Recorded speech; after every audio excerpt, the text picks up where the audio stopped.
Moving on to cybercrime statistics. Now, this is going to be interesting. Let's talk about how these things and the percentile of these things in today's world. By 2020, we would have generated 300 billion passwords.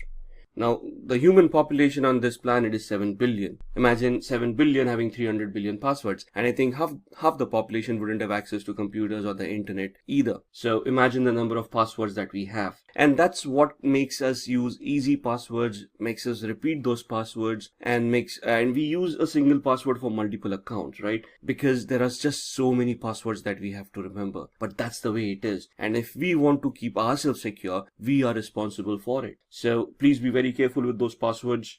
24,000 malicious mobile apps blocked daily. In fact, the latest example that I can give you, I use an Android phone, and there's an application that I've always used called Cam Scanner. And recently, just 3 days back, my mobile phone started telling me that it is a malicious app, right? I've been using it for years now, probably 3 or 4 years, maybe more. What is the software? You can click pictures of a document, it will automatically convert it, it will beautify it, if that's a word, convert it into a PDF, and I can then send it as an attachment via email. A very handy app for me, or was an handy app for me. It worked beautifully, but 3 days back, suddenly the Android operating system and my antivirus on my Android phone started reporting it as a malicious software. So I went online and I checked into it, and it seemed that over a period of time, the developers changed their vision of that software, made it spyware, and then there was a dropper involved within that application which would then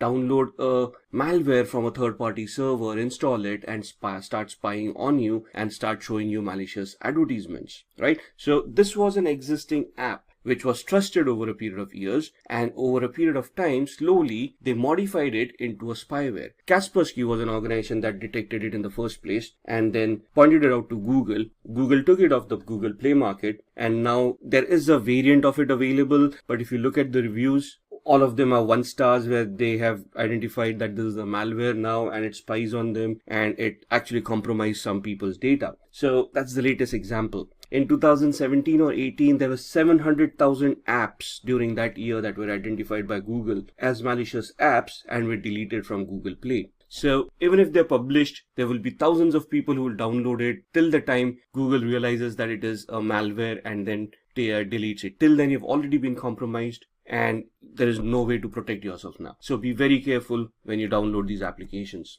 In the healthcare sector, ransomware attacks will quadruple.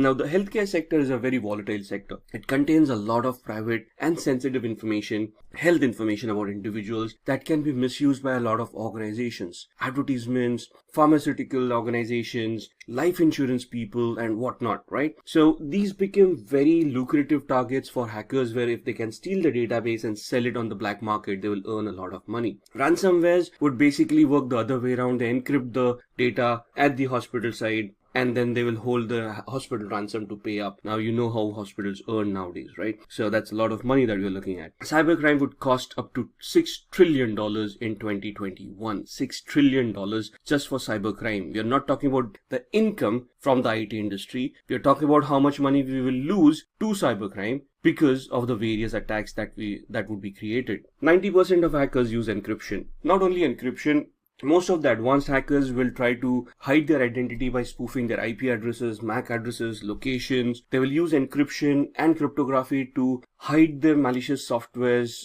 to fool the antiviruses, IDSs, IPSs. And it is a very difficult task to even identify a particular malware, analyze it, and then do a root cause analysis and try to figure out who the responsible hacker was. So it's a very intensive task of doing such things, and most of the hackers would go scot-free because it is very difficult to identify them.